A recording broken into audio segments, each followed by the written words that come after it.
Anyway, we had a great time at Bed Bath & Beyond with the registry gun. I was actually really hungover and like annoyed at Jeff because he's very practical, and he was annoyed with me because I kept scanning things like on our wedding registry is a beach towel that was on Shark Tank. So what was the pitch for the beach towel? It's just that it is a scarf that transitions to a beach towel that transitions to a towel, and sand doesn't stick on it, allegedly. Wait, what's the difference between a beach towel and a towel? It's antimicrobial. Oh, it is? I don't know. Oh. No, this is just like a scarf. All they did was make a thicker scarf but usually like big, those scarves that when you hold them out, they're actually like blankets? Yeah. It's just thick enough that it will not break. And also it's less expensive than if you bought that at like a store for clothing. Right. Yeah. That's cool. Do they have it in keffiyeh patterned? I hope so. I'm going to wear it at the Floribama. Yeah. And then fucking Alex from Bottom Feeders will wear it and get his ass beat. That's so funny. Fucking Philly. That is, that is really bad to do. That's like the same as dreadlocks, I think. Yeah, but... What would be the number one? Like, what would be like the perfect outfit of cultural appropriation? So it'd be the keffiyeh, dreadlocks, a like feather on your head with a bindi. Hoop earrings, which I do wear, but it is kind of appropriation. Yeah, hoop earrings are cool, but... Gold teeth? It depends how big the hoop earring is. Because hoop earrings were actually... I saw like the first earring in the Smithsonian, and it was like a small hoop, and it was made by Egyptian. So technically, yes. Who were white. Yeah, that's... Wait. No. So, anyone who built a building that was more than 2 stories tall was white. Like that's what the man with the Roman coin for his avatar on YouTube told me. So, like holding up ancient Egypt as like a cultural symbol when like modern Egypt is so anti-black, super fucking racist. Yeah. Should we be a Hotep podcast? No. Yeah, definitely. Hoteps are so dumb, but I love their Twitter. Like I love Hotep Twitter because it's just like women, like it's all like fake deep, and I'm trying to think of like the best tweets. Oh my god, it's all just. Let me find some of the best Hotep tweets. Okay. There's this one guy. I actually am worried because there's this one guy who's a Hotep who's like very smart and attractive and from New Orleans, and he like hates white people from New Orleans. And I'm very open about the fact that I've responded to him about articles about charter schools and been like, I went to Sacred Heart, but he retweets me all the time and thinks I'm really funny. That's and awesome. He hates black women. And I'm just like, that sucks. Yeah. He like hates white people, but I feel like he's nicer to white women than he is to black women. He also retweets a lot of black women. He's just like a very like, I think a lot of times with those men, especially online, it's just that like they know that they would never date a white woman, so they're less critical of them because they're like, yeah, go be a disgusting whore. Like sometimes I feel like when he retweets me, he's making fun of me because it'll be like about how my pussy's disgusting or something. Right. And so I think it's more of like, look how crazy and awful white women are. Yeah. But he also is like really critical and shitty to black women and like thinks that they should abide by like patriarchal standards. Does he have one of those like RTs are not endorsements things in his bio? Because otherwise it's an endorsement. He's endorsing your vaginosis. The world would be fucking insane if you just were, if like what a normal white woman was you. Unfortunately, it's close.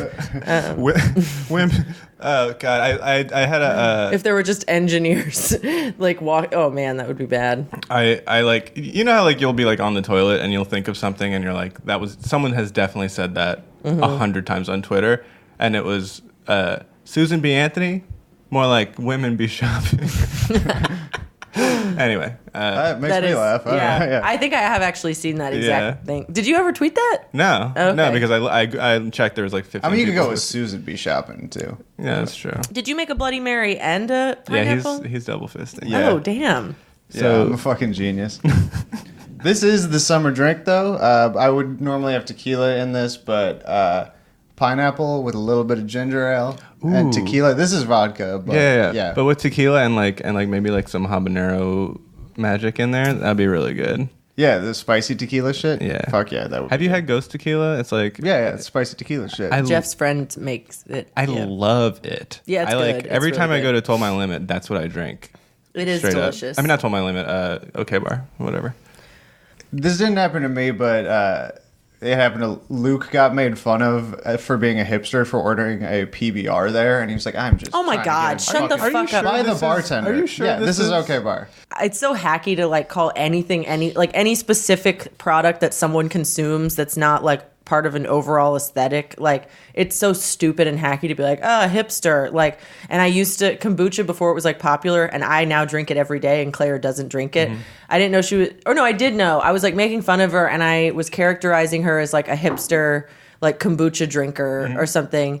And now I drink it every single day. And like me and the janitor at the school do shots of kombucha. That's how everyone has kombucha. That's how much everyone has kombucha. I don't know. I like that shit, and like I associated it with like hippie culture. Oh, I didn't even mean to do that. Culture, whatever. But I like made it when I was still in high school, and I was living with my parents.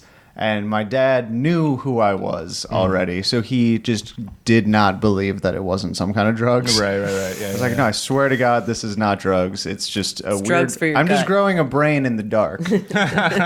Yeah.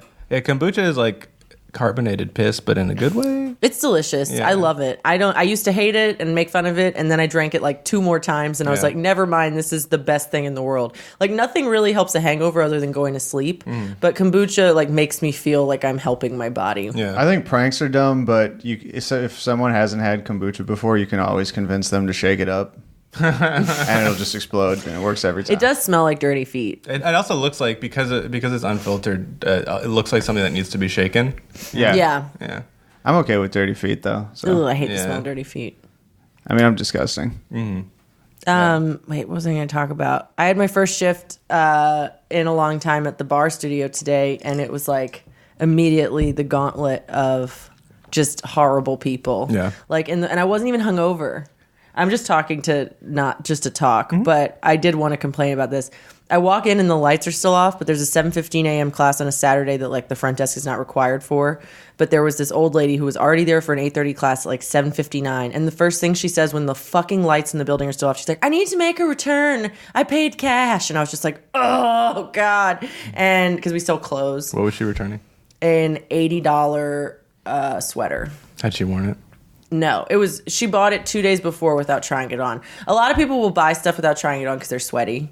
So like, it was a completely valid return, but I don't know how to return for cash. Like, I feel like I can't just like give people cash. I guess I could, but there was like $100 in the register. Anyway, so yeah, we don't rob us. We don't keep that much money in there. Anyway, What's the combination of the safe? there's no safe.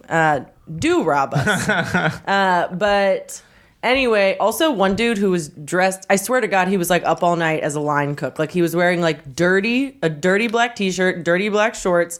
He took 2 bar classes in a row at 8:30 and 9:45 and paid in cash both times. Damn. And I was like, what are you doing? Yeah.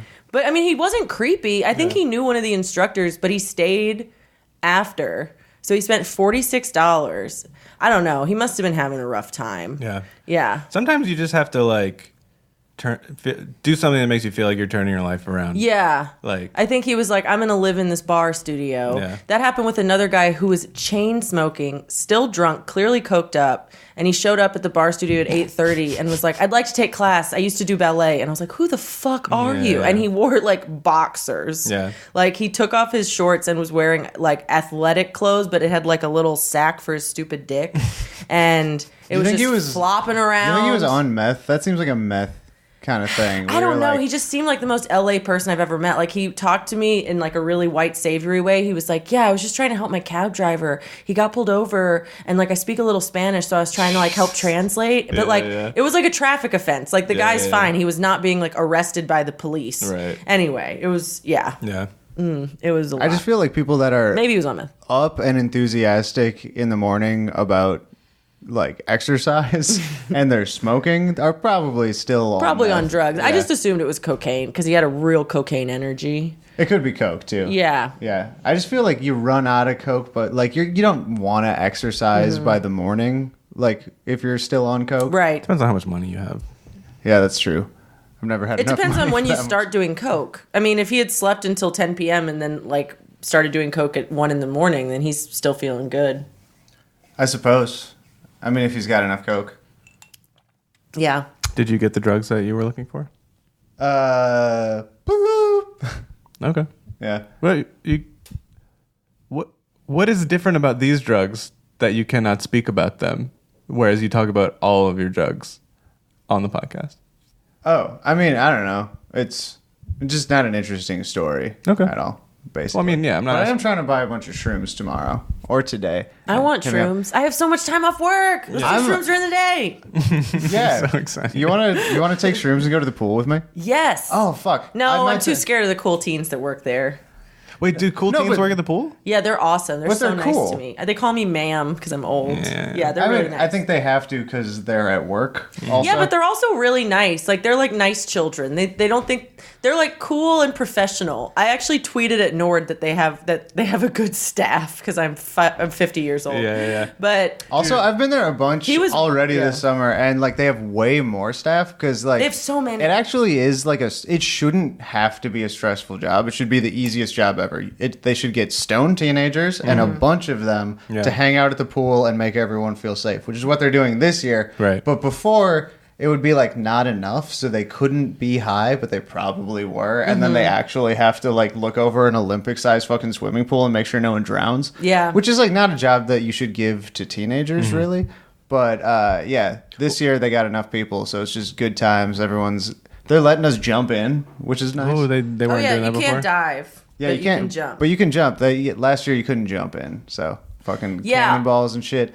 It was way better when I went, but I do need to wear goggles. Yeah, that's what I meant to bring you goggles because I have some extra ones. Wait, why do you need to wear goggles? The chlorine is too much. Okay. My eyes get too red. Yeah. Also, it's way easier to swim faster if you can look in the water and you don't have to keep your head up. I cannot swim fast, like freestyle. I can do breaststroke like for a while, not a long time, but for a while. But I can't do like what's it called? Freestyle? Man, even if you're just floating around hanging in the pool, it's fucking Yeah. I'm a doggy paddling ass guy. I never really learned to do anything but like float on my back, breaststroke. Yeah, I never got paddle. swim lessons. The only like traditionally masculine thing my dad ever imparted on me was throwing me into the pool when I was a little kid. Yeah, I got a lot of that. Yeah, I mean, Not really, for my that's dad. like not his style either. He's like a very like patient and kind and not pressuring. Were you like crying, or you wanted to learn how to swim? No, I think I figured it out, and he was like, "He's got it." Yeah. My dad did the same thing, but it was a coal mine. See, and that have more it's a working joke class that credibility than you actually have. Yeah. What do your parents do?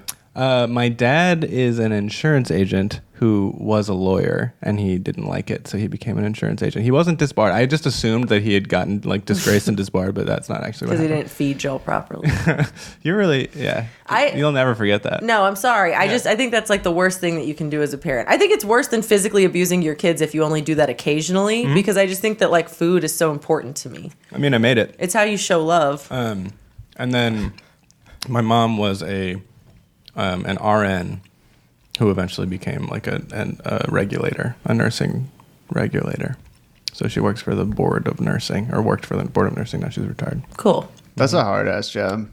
So if I want to, if I want to pass as working class, I'm like, yeah, my mom was a nurse and my dad's an insurance agent. And then if I want to pass as not, I'm like, my dad. Insurance agent that seems fancy to me. Anything with agent. Really? Yeah, I don't even Benjamin thinks that you have too Like much real wealth if you have $2,000. Yeah. 4,000. 4,000. I feel like insurance agent and real estate agent are typically like a bridge to the middle class. The way that like Yeah, it's a job that you don't even need a bachelor's for, right? Right. Yeah. Exactly. It's just like you can just work hard at it, and it kind of sucks. Yeah. Yeah. Like I guess Jessica's I an just insurance don't agent. really understand what it means because I'm stupid. It's a job that if you like don't have a bunch of tattoos, and if you want a 9 to 5, and if you're willing to take a lot of shit, then anyone who fits into that category can make a decent living doing it, but it sucks.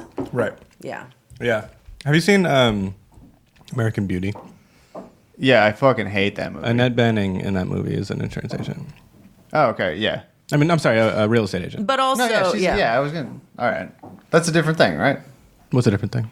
A real estate agent and an insurance agent. Yeah, no, you were just saying anything with agent. So I'm like, it's not like she's not a spy. Real estate agents can like vent. Also, they can either be rich or poor depending on how much. That movie to me is about extremely rich people. Like that's a world that I can but to be fair, the houses in all movies are never proportionate to the careers of the parents. Right. Like they always give people mansions. So like they still do it on TV. Like they do that. They're like, oh yeah, this poor family, and they're in like a 2-story house. Or like this like broke millennial in New York, and they have like a fucking gorgeous apartment. Well, being a real estate agent really scales you can make a shitload of money, or you can make zero money. And in that movie, like the running gag is that it says this is a bank robbery. Yeah, Susanna just handed me a note that says the beef is on the stove. Please turn it off when you leave the house, or if you smell burning. Bye. Good luck. I assume she's going. Are you going to work? Yeah. No, she's going to see a movie with some homies. Oh, fun! Yes, that's awesome. Yeah. All right, then not good luck. But anyway, the reason I brought up that movie is because she can't sell. She's like struggling to sell shit. It's like it's a very feast or famine because you get a commission on the houses that you sell, but if you don't sell any houses, you make $0. Ooh, I hate that. I love stability so much. Me too. Oh man, I love it. I would take a massive pay cut for stability. Yeah, that's why I love my job so much, and I'm terrified because our job security is no more. I mean, I could probably do it better now, but that was definitely the shittiest part about the moving company was the instability of like having all your money come at the end and beginning of the month when people are moving. Yeah, because nobody moves in the fucking middle of the month. I'm just like such an anxiety case that like if something bad if it's possible that something bad will happen, I just live as if it's definitely going to happen. So if it's like, even if I'm budgeting, even if I'm like making like money in flush months and not making money, like you, if it's feast or famine, I'm just like fucking miserable because I'm just waiting for the fucking shoe to drop. You know what I mean? Mm-hmm. Yeah. Even during the feast. Yeah, I've figured out a way in my life to like basically never acquire any more money, but occasionally get to like do something fun, like go on a trip or whatever. Yeah. But then I just blow it all on that trip. But like always have like I've said before, always have my floor at abortion money. But now that's apparently going to be like $40,000. Right. Well, you just gotta call that seeking arrangements guy. Yeah, dude. What? How does that work? Like, is he just blanket like giving money to like? Is he just becoming an abortion fund, or? I think that he is getting free press and not going to follow through. That would be my guess. But I'm sure, I guess he's just a rich guy that was like, yeah, if you need an abortion, ask me, right? Yeah. I don't know how he's doing. Which is not the best system. No, I mean, like... as for an individual, it's like a pretty good immediate thing to do. I think so. It shouldn't be reliable. That's why things like abortion funds are like a beautiful Band-Aid. Mm-hmm. Right. But that's all they are. Right. I mean... for individual people, it can like be like life or death, and it's like an amazing thing to exist, but like it doesn't tackle the systemic problems. No, of course it doesn't. But also tackling the systemic problems, like we all know this, but you have to do both because... And I think most organizations that are like New Orleans Abortion Fund or like other like things that do similar things are also lobbying and shit. Yeah. But also even if like best case scenario in the short term, these bills don't get actual, like they're being contested and it's all dependent on like if the bill in Mississippi that ACLU is challenging, I think does become law, then like our heartbeat bill becomes law, but it probably won't. Just like the amending privileges like never became, or the not the amending privileges, admitting privileges never actually became law, even though the clinics are still operating as if they are. Right.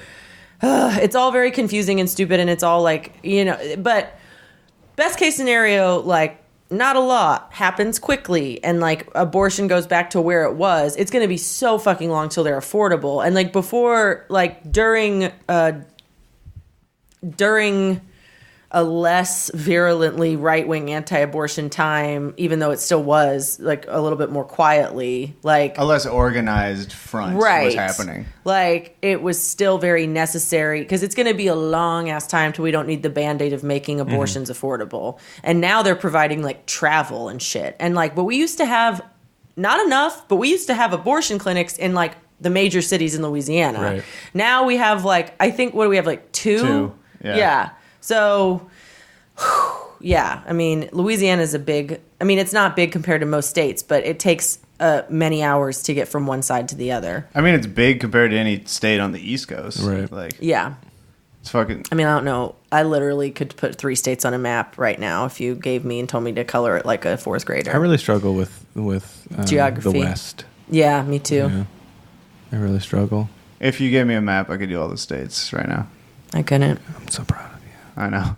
Honestly, I think most of the reason that my like memory is like fresh enough to do that is because when I was a nanny, one of the kids was like obsessed with this fucking like little like magnet map. That Oh, we yeah, did. So yeah, I was yeah. like, all right, I'm gonna remember where New Hampshire is now. Tight. Yeah. Thanks, little Simon, Yeah. little 3-year-old. How are my nose hairs? Your mom fucking sucks. I trimmed them again, but I don't think I got them good enough this No, time. I think you look good. I feel them. Yeah. I feel the stubble. No, it looks slick. Slick? Yeah, it You looks got a slick nice and nose? lubed up. You want to fuck my nose? Will you bring the Jeff's shit. fucking nose? I want to Yeah, try yeah. it out. I want to Dude, have a we should do it on fucking- air. Yeah. Yeah, people love that. Yeah. Give the people what they want. Give the people what they want. I actually trim my nose hairs, but they're back. So Yeah. they're definitely back. They're getting. Mine took a couple months, but they were back in full force, and then I Yeah. did it again. I pretty And then- consistently stick a scissor up my nose. Yeah. And We're just we're all fucking very cutting. hairy. Yeah, it's Yeah. true. It's like one of the things that we do truly all have Have in common is a lot of body We're hair. all swarthy, fucking vaguely Jewish. Yeah. I plucked my happy trail the other day. It's already back. There's no point in not just shaving it. The only reason I plucked it was that when I shave it, you can still see it. Like underneath the skin, you can still see the hair growing. So I like plucked it so you couldn't see it. You're like hairy and fair, which is a rough combination. Right, it is. Yeah. So, and also the places that I get tan are not places where I get like black pube body hair. Like I have You don't pubes. tan your pussy. like Yeah. crunchy. You can see it right now. My pubes. This is like pubic style hair, and it She grows has down. pants on, by the way. I have on Yeah. pants. I'm wearing shorts. She's wearing shorts, and she's pointing to a spot about 13 inches away from her knee Yeah. on the inside of her thigh and saying, "This is pubes." No, this is. It's actually like 8 inches away. I don't know. What are inches? I mean, if I took my pants off, it would look like I just had hairier pants on. yeah. Yeah, I'm not that hairy. I got like, it's concentrated. I got the most pubes, but that's it. Yeah, And- I have just the thickest pubes. Yeah, just Yeah. so much. I'm I would wager that mine are more ridiculous, but I like trim because, like, honestly, I got a pretty okay dick, and you would not be able to see it if I didn't do anything about it.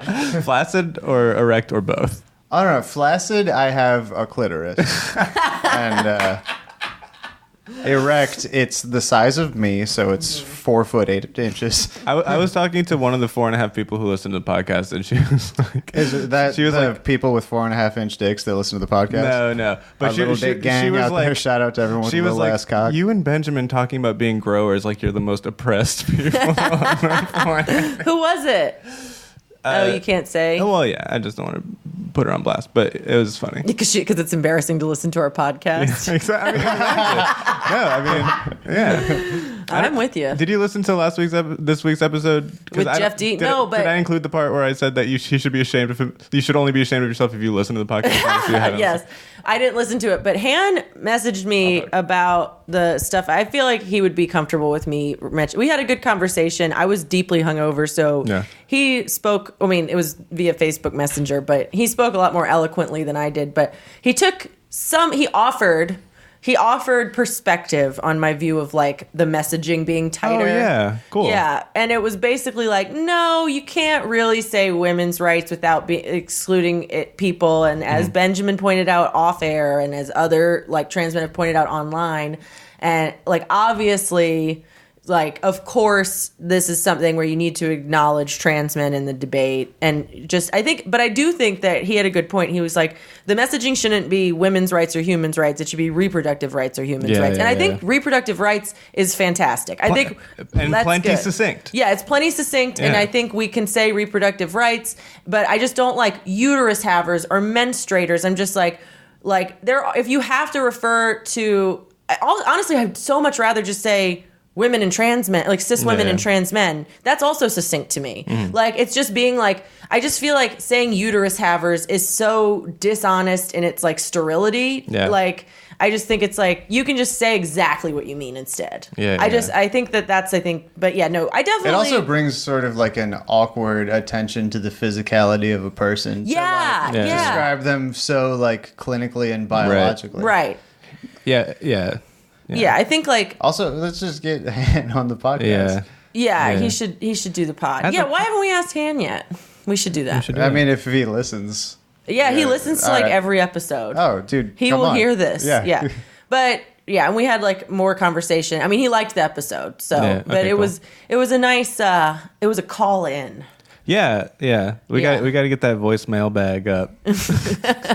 So that one person a week. I mean, this I like. I'm stoked that Ham listened and got in touch with you, but I do think that it would mostly be Alex Yeah. Lucci. being like, "You got a stinky garlic penis, my friend." Wait, why did he say that? Because I talked about using Papa John's garlic butter as lube on the last episode. I don't entirely. I remember you saying something about that, and I'm sorry that it was on the last one. That's but horrible. What were you doing again? I was using Papa John's garlic sauce that comes with every pizza that you dip the crust in, and I dipped my penis crust in it and used it as lubricant. How old were you? I would say about 25 years. No, I was. It was the beginning. It was like before I could come, probably. Do you remember the first time you busted? I don't know what age I was. But do you remember it? Yeah. What were you thinking about? I don't know what I was thinking about. I was mostly thinking like something big is about to happen, and I'm afraid. I And love then that the world is censoring us right now. I hope this is getting picked up, but there's just beeps out there. Don't talk about your baby dick. Don't talk about your baby dick. No, I was basically, I remember like being close. Like, I don't actually know if I was capable of it because I never got there because I was just like something big is about to happen and I'm not sure I'm ready for it.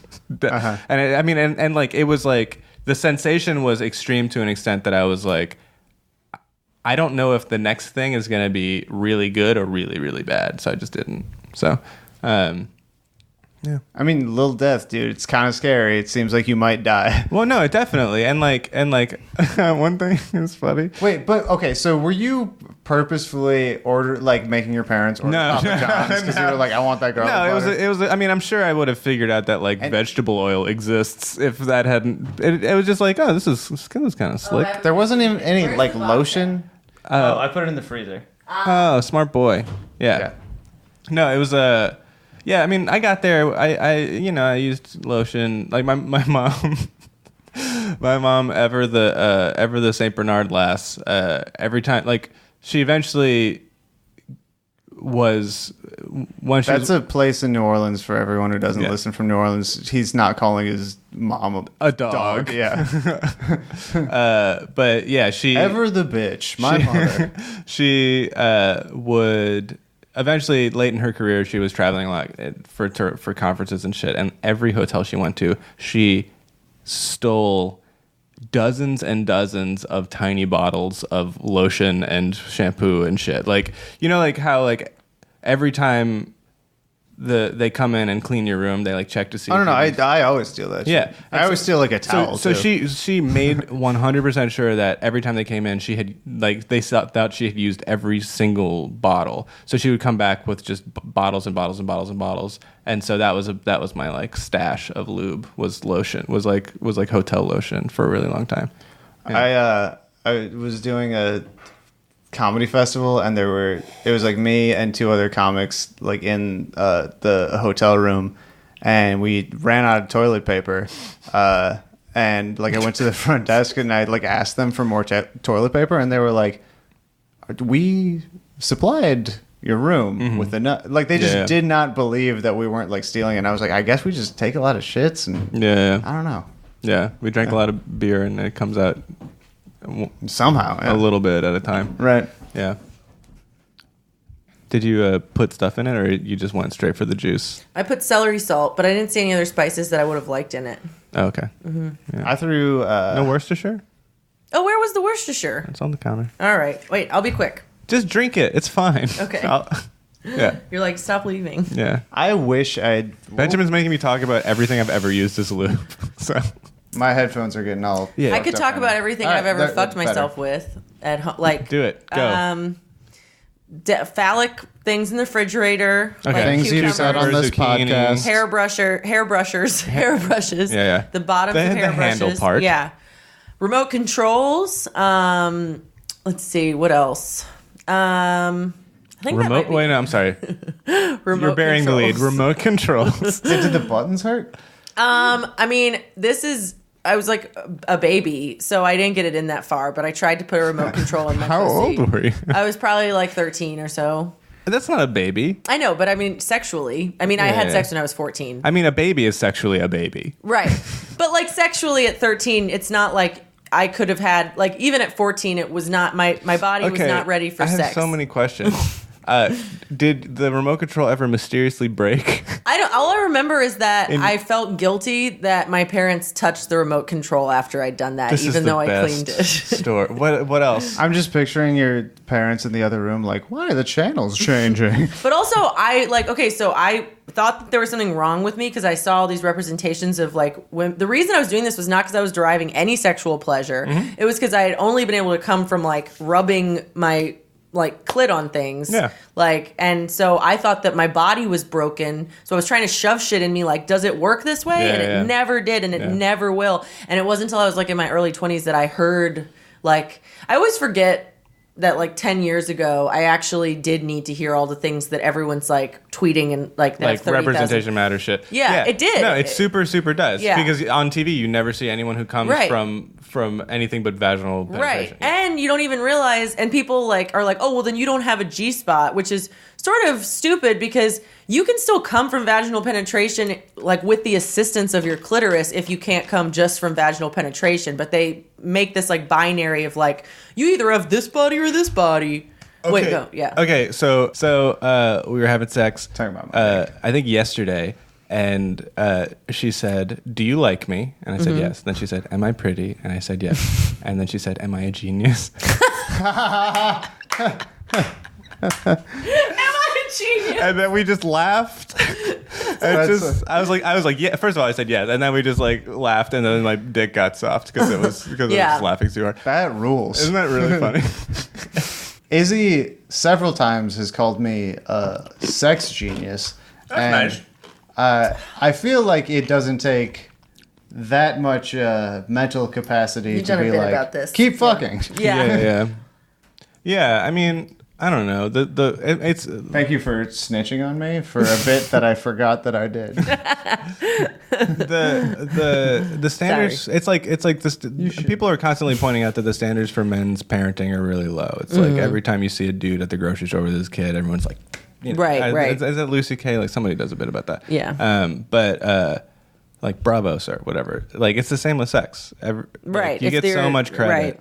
Yeah, and I also think that like, I don't know, as much as I think that men should go down on women, I also think that I don't like going down on men that much. So I've sort of I just think it should be proportional. I think that like oral sex, as long as both parties enjoy it, it should be proportional. And also, I think it's still acceptable for a lot of guys to be like, well, if you don't trim or shave, I'm not going to go down on you, which I think is like maybe not in our circle where like it's not acceptable for men to criticize women for like not shaving their legs. You know what I mean? But like in America, Broader culture. yeah, in the Yeah. broader culture, not just like I'm thinking of like my liberal coworkers. I feel like my liberal coworkers still think like, oh, if I was like going on a date, I would like shave my pussy.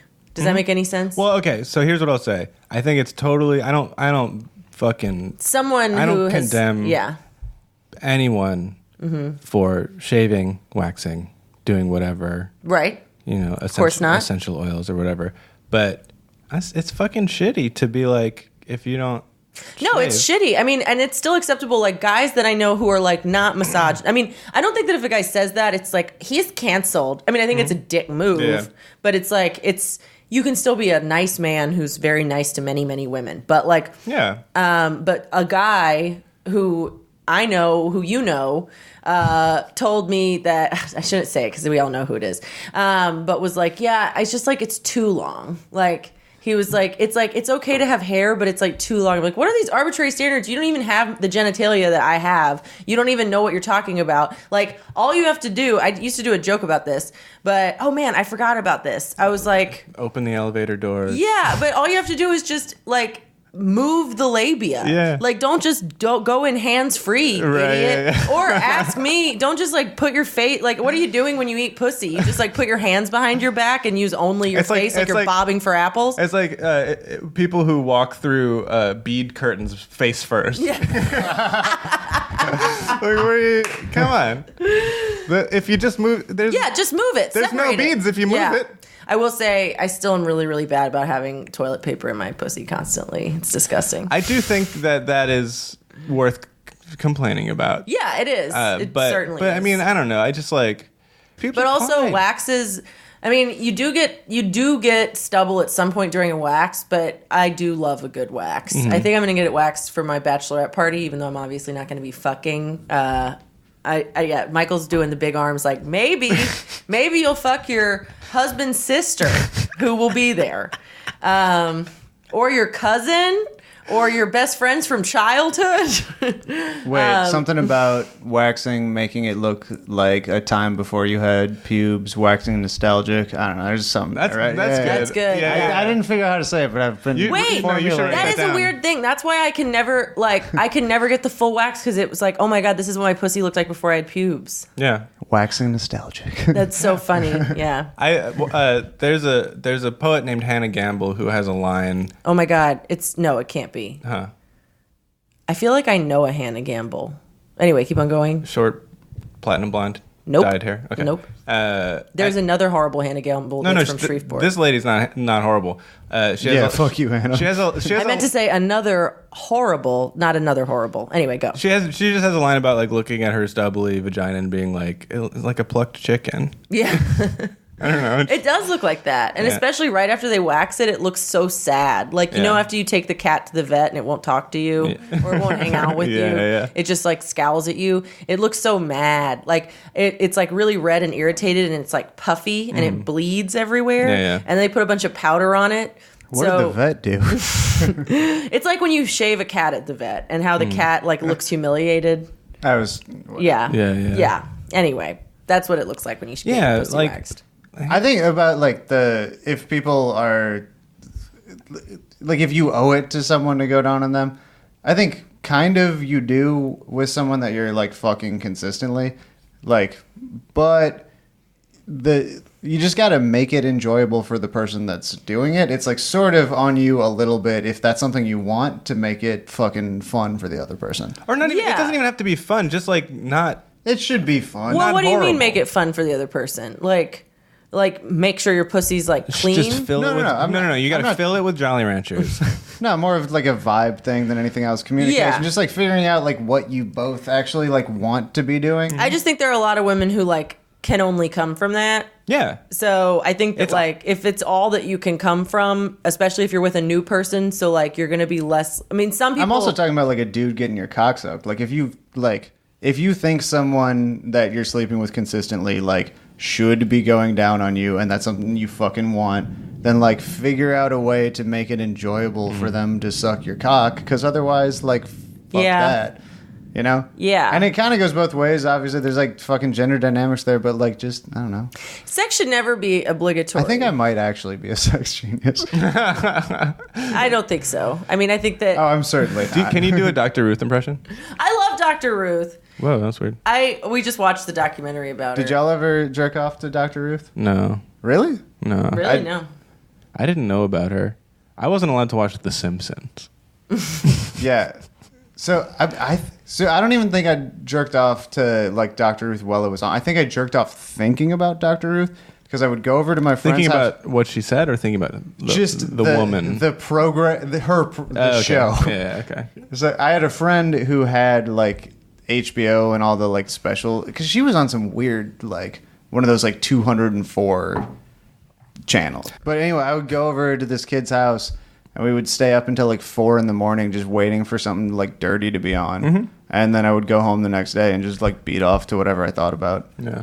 Oh yeah, but you didn't Or, like, like, whatever actively I jerk saw, it to yeah. Dr. Ruth. I mean, I would have had I. Yeah, Had some privacy. dude. Yeah. So in the documentary about Dr. Ruth, I thought this when I was watching it. I was like, oh man, Benjamin would be like completely off her by now. So in like 1946, she was an amazing person her whole life, but she like in 1946, I believe she. Helped Nazis escape. Yeah. No, she did escape from Nazi Germany, but it was like long after that because she was never like her parents died. So maybe it was like it was still when she was really, really young. Like she was in her 20s and she enlisted in the Israeli army as a sniper, but she never killed anyone. She just was like worried because So she was a bad sniper. Well, she never. So she enlisted as a volunteer sniper. Like if it ever came to it, she would kill people. But she said at the end, luckily, I never had to. Also, her family all was murdered in the Holocaust, so I could see why when people were killing a bunch of Jews, she was like, I have to help. But she never did kill anyone. Well, I mean, I think even like the anti-Zionists have to have some sort of understanding for like Israel in the 40s. Right, yeah. Like, I think, I mean, like there were definitely like problems from the jump for sure. And even like before that, But we certainly have different standards for Dr. Ruth than we do for like American Zionists right now. Yeah, definitely. Also, I don't think that she's a Zionist. Definitely different standards Maybe. for American Zionists right now. But I think basically up until like the 6-Day War, there's so much more of a like argument for like the legitimacy of Israel as a state and like not as an aggressor. But when they fucking had a coordinated attack against every single one of their fucking neighbors and like seized a bunch of land, like from there on, I think you at least have to like be pretty hypercritical of that state as a state. Yeah, I agree. I actually don't know a lot, and I don't really know about when was the 6-Day War? 67. 67. Okay, so I've like tried to learn, but whenever I do it, I read it all at once and I don't absorb it. And I took like it's pathetic how much I've tried to learn this. Anyway, regardless, I intuitively understood that it was a lot different in the 40s. Everything that Benjamin just said went right over my head because I was trying to think of a joke about Brazilian landing strip, Gaza Strip. Oh. Dr. Ruth calling her pubes the Gaza Strip. Anyway, Dr. Ruth is still an amazing person, and she never even killed any Palestinians, so it's okay. Yeah.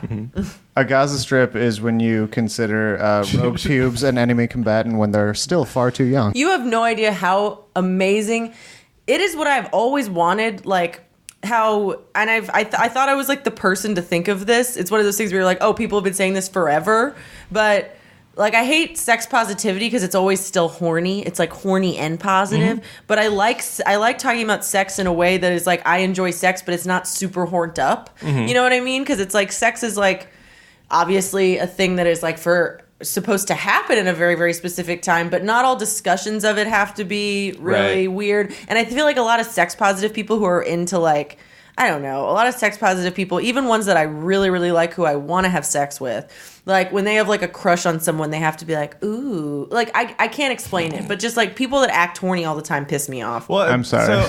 You don't act like that. It's like it's like twee sex. Yeah. Do you understand what I'm saying? I think so. I mean, I think that Dr. Ruth, is she dead yet? No, she's still alive. She just turned 94. She occupies, because she's always been like, when she has been known as Dr. Ruth sex therapist lady, she's always been this like, I think, I don't know what the facts are, but intuitively my feeling is that she's always been this sort of like desexualized postmenopausal person. No?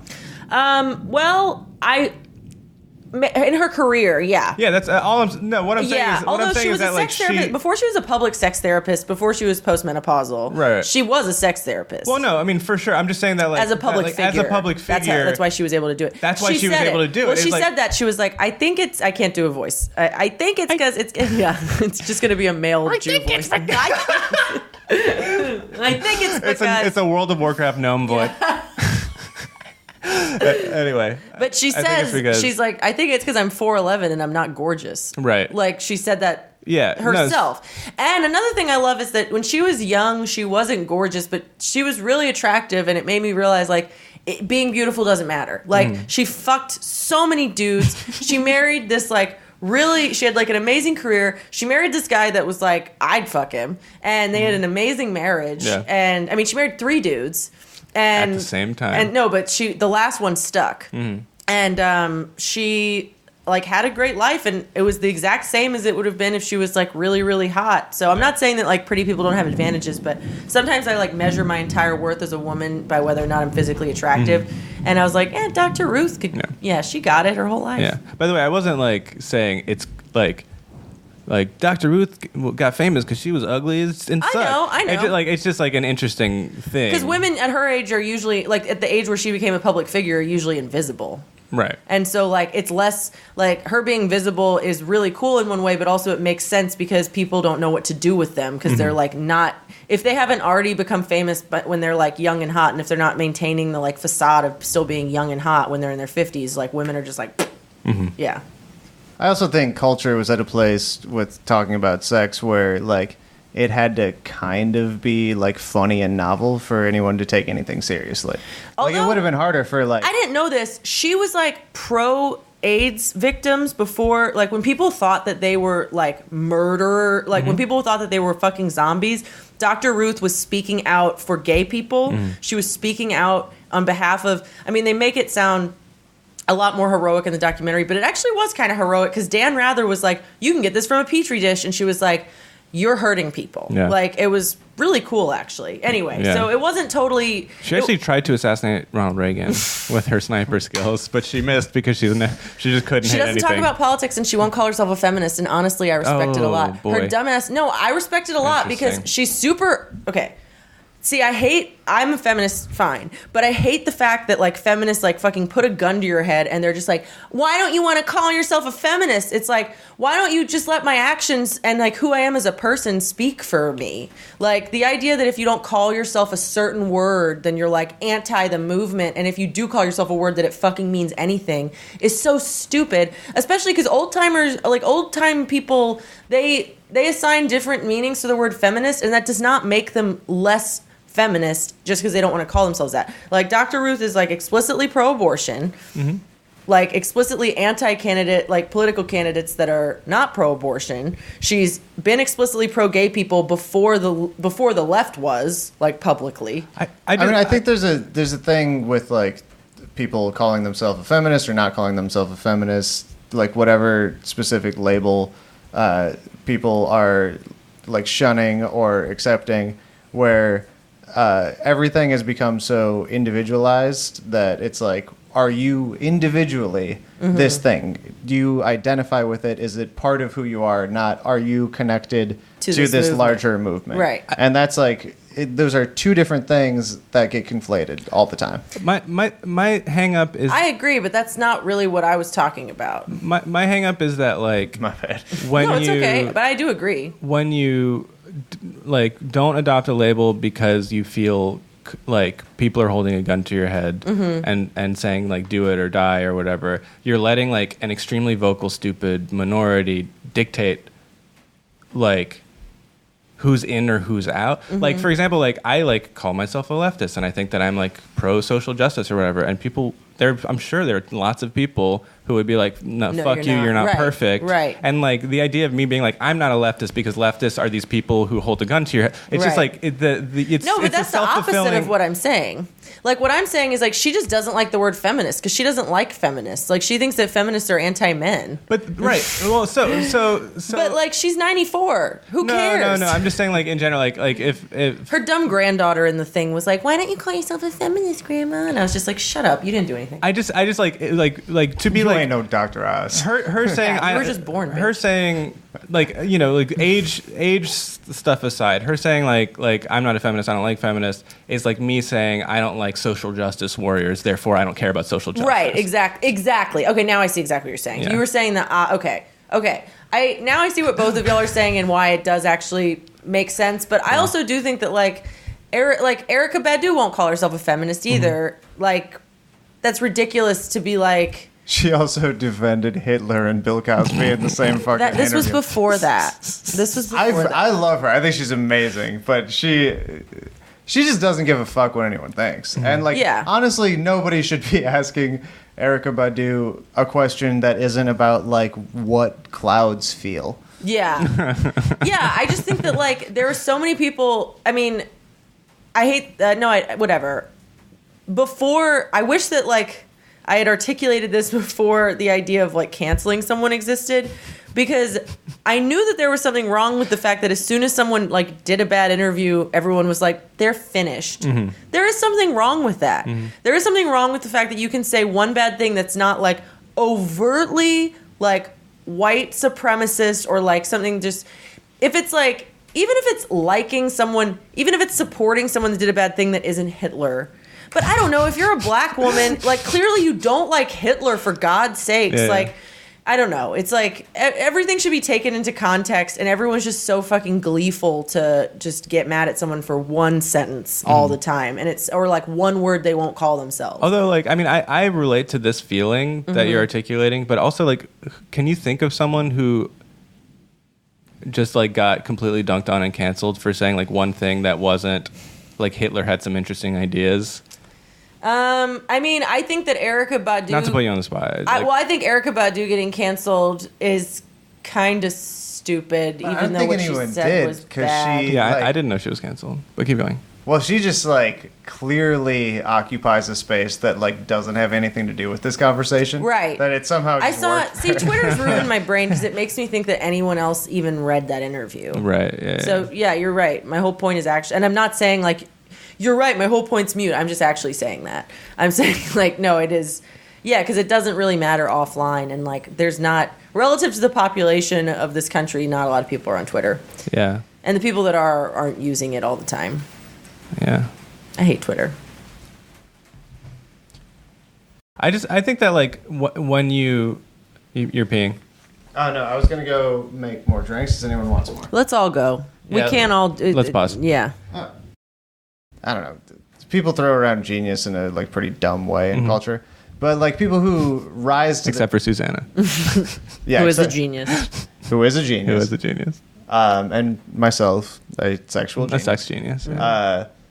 But like Bowie was a fascist on air for like 5 years. Wait, what? I didn't know this. Yeah, what? David Bowie. I thought it was just an aesthetic thing. No. David Bowie had a like couple year period where he was just doing tours of late night shows talking about how fascism was a good idea. Wait, was this when he was only eating Did he call cocaine, it fascism? milk, and cayenne pepper? Did he call it fascism? It fascism? wasn't cayenne pepper. It was bell peppers.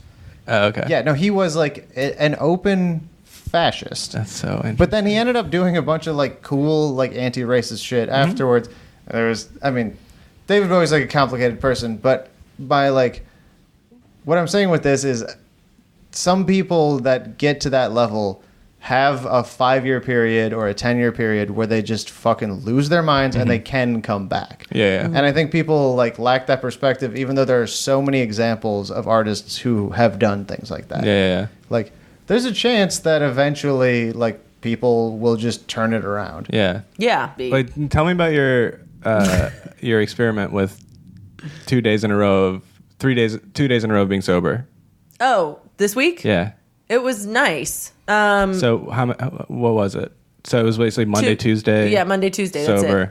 And then Wednesday Thursday, shit faced. Yeah. No. Wednesday shit faced. Thursday sober. Oh. Because I did not end up having a cocktail while I was babysitting my niece and nephew, or I had one sip of one cocktail. And then it made me feel worse because I was so hungover that even alcohol couldn't help because it was just like I basically had the flu. I gave myself the flu with booze. Yeah. Anyway, I got extremely obliterated Wednesday. And then other than that, I didn't really drink. I didn't drink Monday, Tuesday, or Thursday.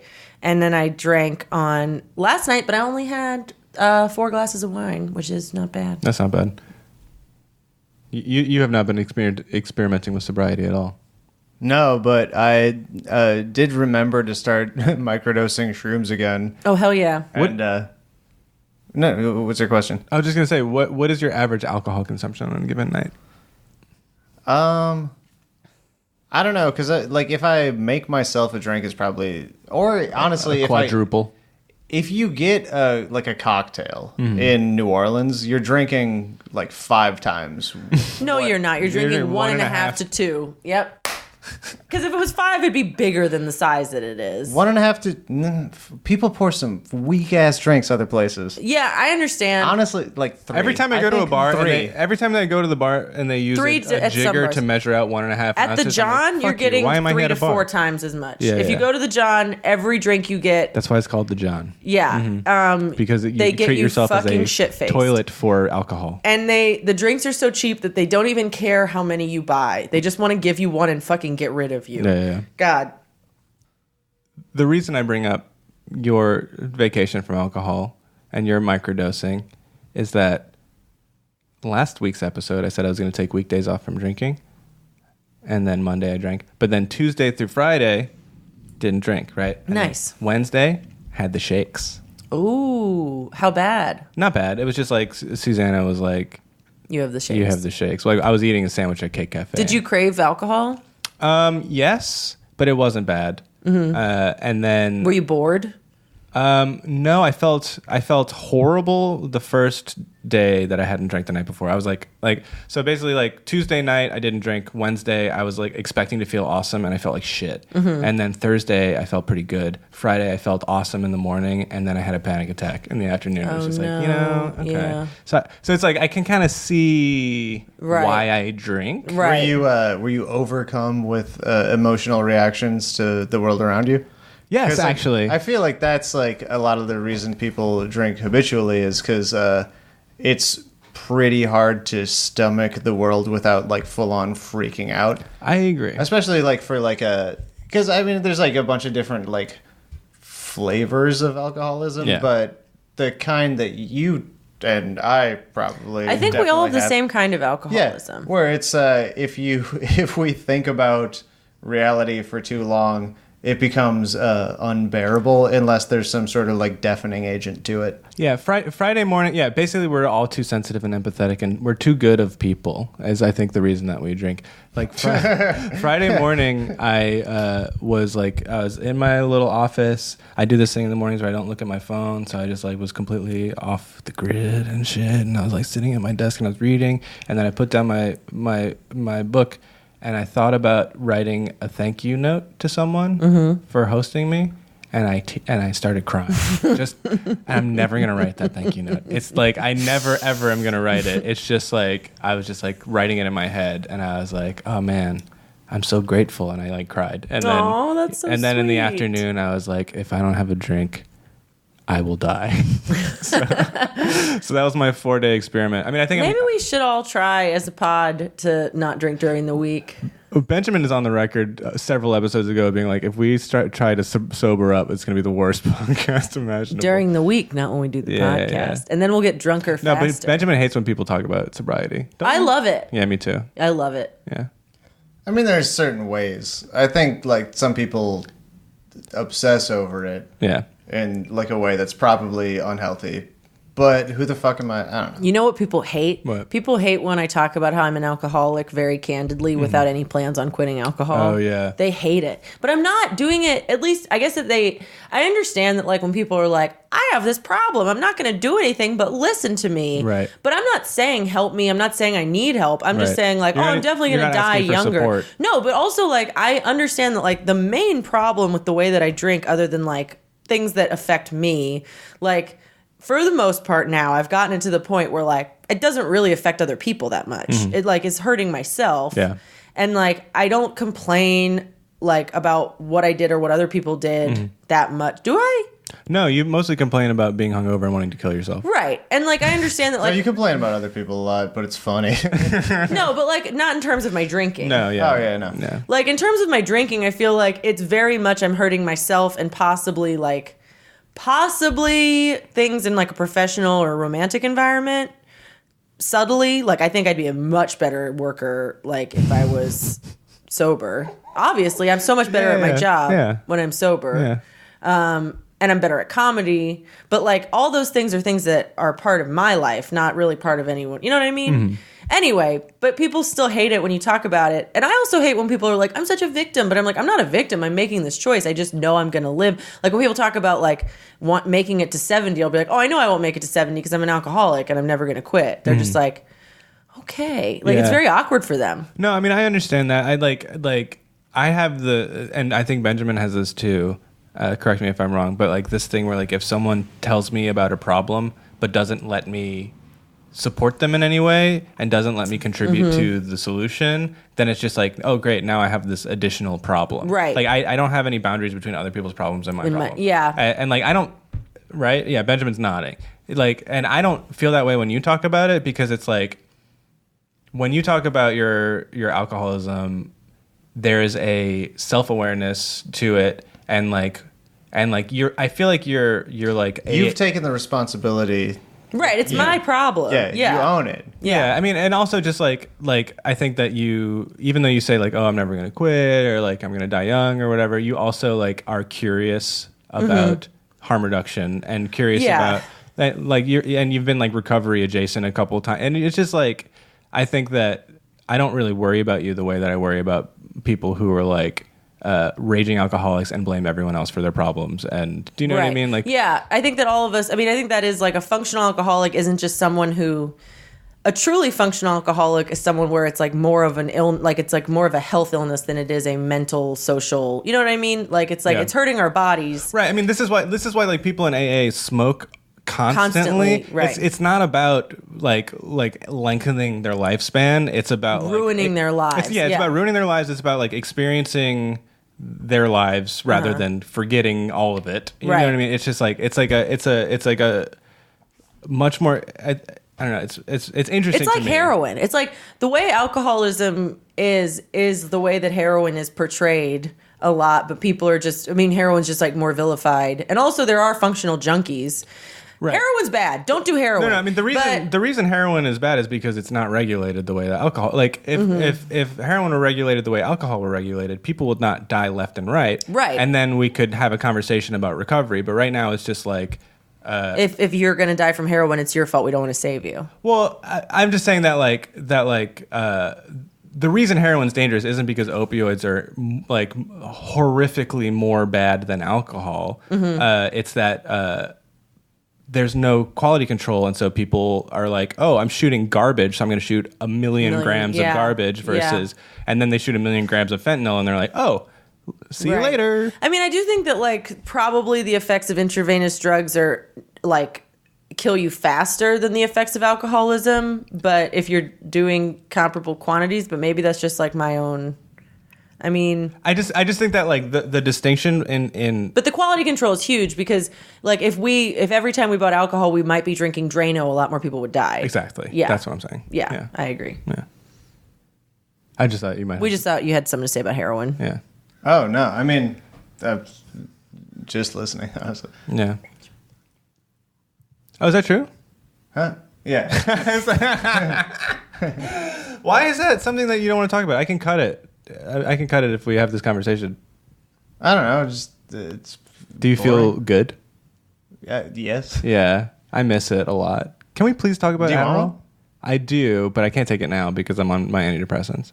Ooh. Yeah, they. What does that do? So Adderall, I think, is a serotonin, norepinephrine, and dopamine reuptake inhibitor, and my antidepressant is a norepinephrine reuptake inhibitor. That's basically adrenaline. It's also called noradrenaline. So it's I would just like my heart would fucking flip out. Ooh, Jesus! Yeah, and I have high blood pressure, so it's just stupid. Don't do that. Yeah. Interesting. Okay, I can cut the Adderall stuff. It's okay. No, you don't have to cut it. I just think I have like less to say about alcoholism than you guys do too. Yeah. Do you consider yourself an alcoholic? You've called yourself that a couple times. Technically, for sure. Medically. Yeah. Medically, but not socially compared to other people in New Orleans. I mean, it's not ruining my life. Yeah. I don't think it doesn't have to be ruining your life fast. I don't think it's ruining your life either. Like, I mean, I think that you make worse decisions. I definitely do. Mostly what I say. Yeah. And like, you know, like if you didn't have Instagram stories, then you probably Yeah, a lot of people reach out to me and they're like, "Is your whole Instagram presence a cry for help?" Yeah. That is a sentence I've received multiple times. And I one thing that pisses me off about that is that I post about being hungover once to twice a week, and the rest of it is like dogs, complaining about work, complaining about men, But you're not babies. you're not including the stuff that you delete the morning after you post That's it true. when you're blacked out. That's the true. stuff that they're talking That's about. the real meat. Yeah, but one time it was just And the kind of people who are up early enough to see it before it gets deleted are, Well, it's usually- are the most It's usually that's the most recovering likely. alcoholics. I was just gonna say that Yeah. like the people who have the lifestyle of wake up really early are the Yeah. most likely to be like alarmed by it. Right. Like whereas the comedian who wakes up at 4 PM is like, okay. I have a 9 to 5 job. no, I'm not talking about you. I'm talking about like people, Other people, right? Yeah. Other people who are in comedy. Yeah. No, I mean, I think one of the reasons that alcohol snuck up on me this year, like I go through phases where it's like really, really bad and then like fine and then really, really bad. And like this has probably been the worst ever where like I think when I decided to take weekdays off from drinking, I had hit double digits 4 times that week. And it was just like and just like not even blacked out. Like I like browned out once. Like double digits in drinks? Yeah. Wow.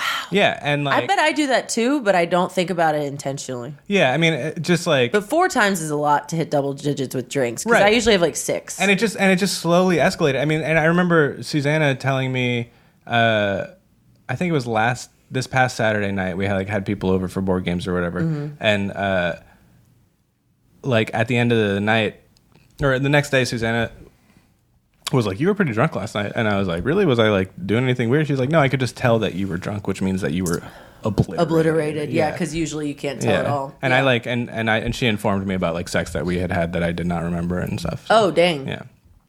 Dang, Susanna. Canceled. I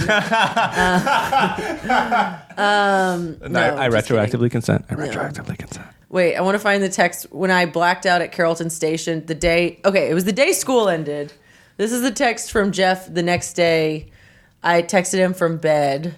I woke up on his side of the bed at 10:30 in the morning. And I was like, I can only assume I was horrible because I was on your side of the bed. And I feel like I got hit by a car. And he said, oh boy, you tied one off last night. He was at work. And I was like, I don't remember anything. But Yeah, tying one off is doing heroin. Tying one on is getting drunk. But go on. He said you tied one. Oh, he said you tied one off. Yep. He was wrong. Yeah, I've gotten those phrases confused so many times. Yeah. Is tying one off heroin? I never knew Or that. tying off is like Tying off, yeah. to get your blood vessels Like with a all- belt or- yeah. He said One off. you nodded off on the ride home, and while at a red light, I patted your knee to see if you were okay. And you were so out of it, you unbuckled your seatbelt because you thought we were home. I got you in the bed and your shoes off, no That's so problem. tender. You passed out immediately. I went and worked on my slides for his class until 3 a.m. He was just practicing playing baseball. He was putting Adidas sandals on over and over. And when I got to bed, you were on the whole bed. So I tried moving you, but it felt like you were chained to the bed. I eventually rolled you over, but then you started snoring. Anyway, I'm really tired. Sorry, Jeff is. But the thing is, I used to be so much worse. Like, I think conscious Also, I think that your last day of work of the year. Yeah. And so I like got home, I made dinner, and while I was making dinner, I was like, I put on my big tie-dye dress, and I was dancing to Megan Thee Stallion, like pounding wine at 6 p.m. And I had eaten weed gummies, and I made salmon, and I like made it wrong, so it was just basically fried butter salmon. It was Yeah. delicious, but I got very nauseated and did not eat enough of it. Yeah. And then I proceeded to go to Carrollton Station and drink just 45 wines and smoke 2 packs of cigarettes. I mean, Anyway. it's so much harder to identify someone's problem when they have self-awareness and a sense of humor about it. Because Yeah. I think, like, a lot of what people see as a problem with someone else is, like, an inability to enjoy their life. And if you still are enjoying your life Right. with a fucking objective problem, Right. Yeah. it's a lot harder. Because, like, some people are sober and hate their fucking lives. Right. And it's like, it depends what you want out of life. Some people die like younger than it's considered good to die, and people are like, they really enjoyed their lives. But that's rare. Most of the time when people die young like that, people are like, ah, man, they could have had it so much better. But Yeah. like, that's one reason I don't know if I want to have kids, because the only reason I would stop drinking, I think, is to have kids. Yeah. But and also the only reason I wouldn't have kids is not because I want to keep drinking. Actually, it's because the world maybe probably ending. Although when people talk about it, the world ending in 2050, that is if, and I don't think it's likely that we'll have radical change in the next like 5 to 10 years. But if we did, we're not to the point of no return for fixing this stuff. Well, it's the point of no return is an interesting concept because there are a lot of people basically that are already like 86 from the future. Exactly. And it's just like, we occupy a position, not to check your privilege you. It's like totally fine. I'm not mad at you. But we're not going to be wiped out before other exactly. people. It's just like, it's already the happening people who for a are lot fucked of people. are the people who like, go fishing for a living. Right. Do you know what I mean? And and not like, it's like basically they live on the coast. All their income comes from fishing. The fish are going extinct and also their town is going to go underwater. Right. It's just like, yeah. And people are going to also fucking just die. The wars that are going to happen Yes. because of people I'm not diminishing relocating that. Right. is Yeah. like, that's probably the scariest shit about all of it. Yeah. Is like, there's enough space in the world, but we cannot handle there's it. enough space and enough like ability for us to handle the horrible situation that we've created with the environment. Like we have fucked up.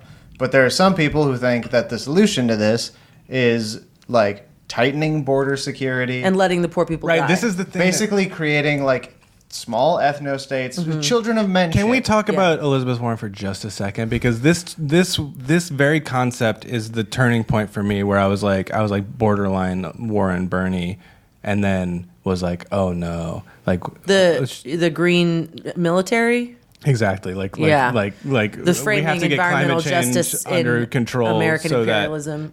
so that our military can remain strong or whatever. So when that it's was- the opposite, it's like the Americans are not going to be the ones who are dying in 2050. Well, no, I mean, that's what she said. I mean, Right. I think that's the implicit logic. Yeah. Is that like, there's gonna be a whole lot of immigration from people who can't have water, right. When we have to be able to kill them. right, Right. It's just and like, No, that is so. I mean, I think that what she's doing is like the same thing that Hillary Clinton, who was already not to the left, but like, well, actually, anyway, Hillary. I don't know. We're talking about Hillary Clinton's campaign. It's like talking about. I don't know. It's like going back home. talking about Jose Canseco. Yeah, it's like when you leave your house and you're ready to go on a trip, and then you realize you left something that you need an hour in, and you have to go back. Anyway, Yeah. I'm just. Can I read the tweet? Do it. The Pfizer tweet. Oh, it makes me so mad. oh, that was just a $500 cap. Yeah, so basically, Elizabeth Warren just tweeted this thing, and it is this. I put a screenshot in the group chat. Oh, yeah. So it says Elizabeth Warren. Pfizer promised it wouldn't raise prices and turned around and raised them anyway. We can't count on drug companies to tackle rising drug costs, so Congress must. We can start by passing my bill to put a $500 monthly cap on what families pay for out-of-pocket prescriptions. So that is $6,000 a year I know. on top of your minimum Yeah. $300 a year premium. Right. It's just like the I think I finally figured out what my position was on the Democratic primaries, which is that like I saw a tweet that was like Elizabeth Warren thinks that what we need is ideas, that what the left needs is ideas. Bernie thinks that what the left needs is power, right? Mm-hmm. And, which I think is like a bullshit dichotomy because like Warren has been like put workers on the board of directors is it the board of directors of corporations? Of corporations. Yeah. So she's been all about co-determination for a really long time, but it's basically like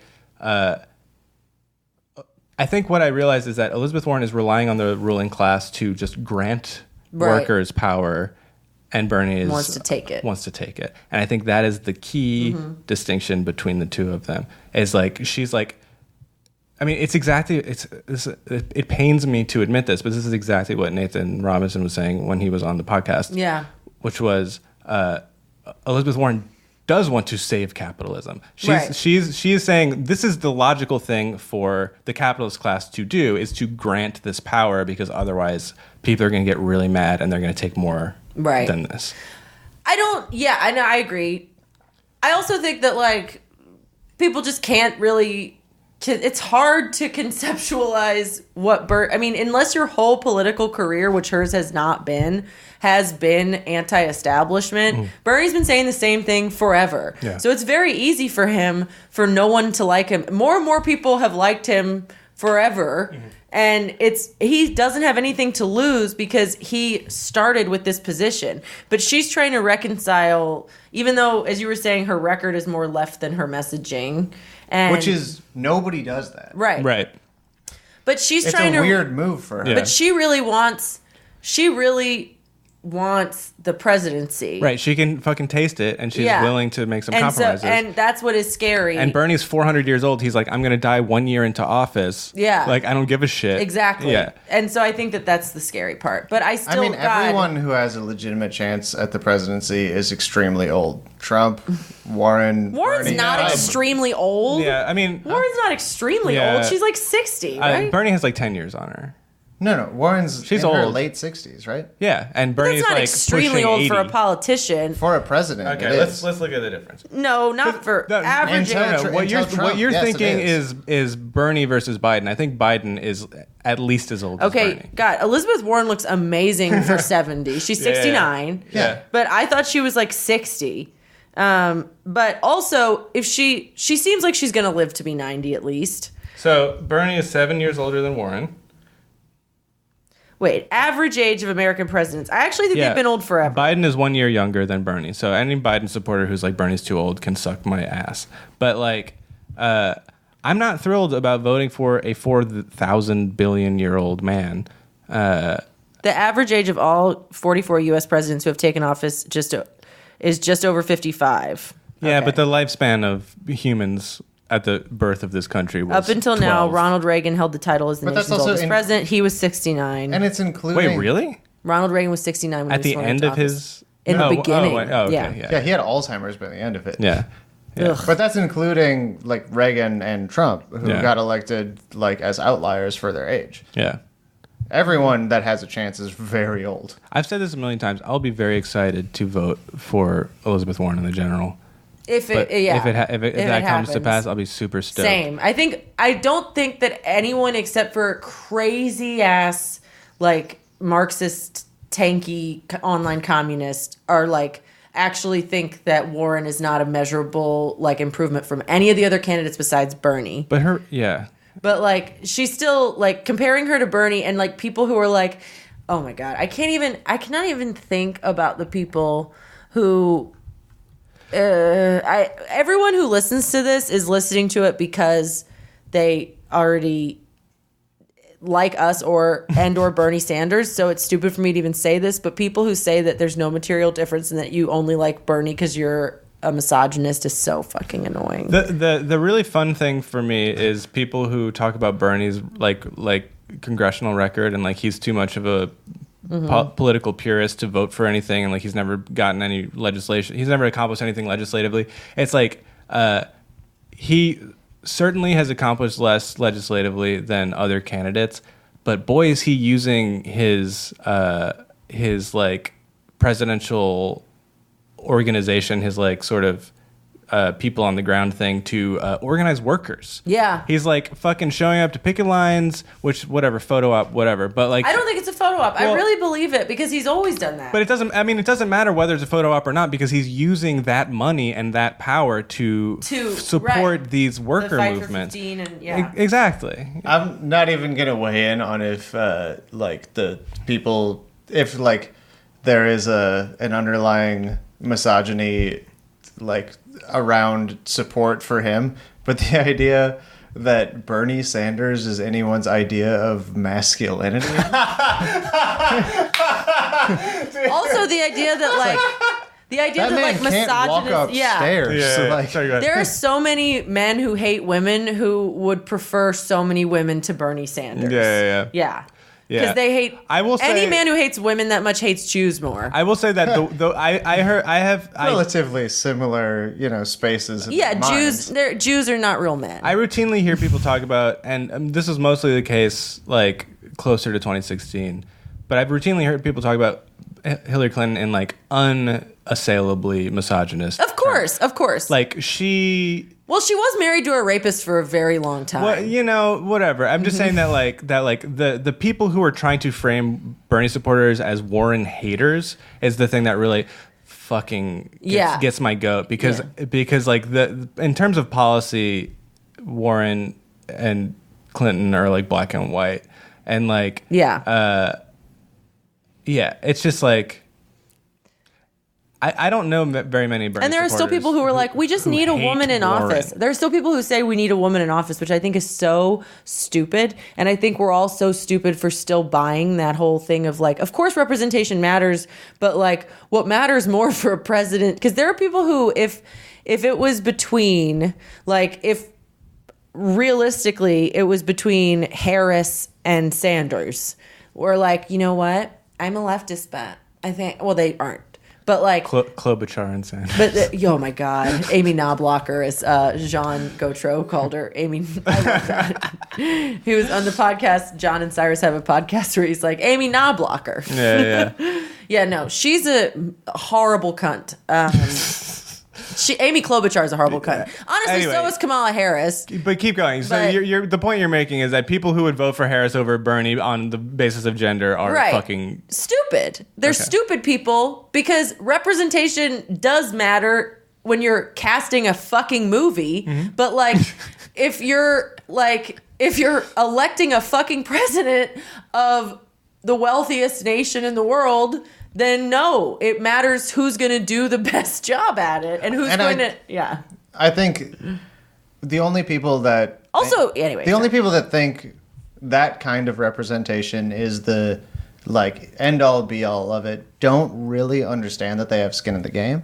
Mm-hmm. And like whatever candidate is speaking to people to the point where they understand that like every person at this point on Earth has skin in the game because we're so fucked environmentally. the stakes are really high. The stakes are so And, high like, that there's an we argument can't to be afford to made- just do girl power with a prosecutor. There's an argument to be made that you can always find a reason why the stakes are too high to like elect a woman over like a Right. a man. But with also better a policy, woman but, being like- president would not help women. Obama being a black president did not help black people. Okay. I Like, hear what you're saying. I went on a couple Tinder dates with a Clinton staffer, and she really convinced. I used to really believe it would. Okay, she really convinced me that like it's.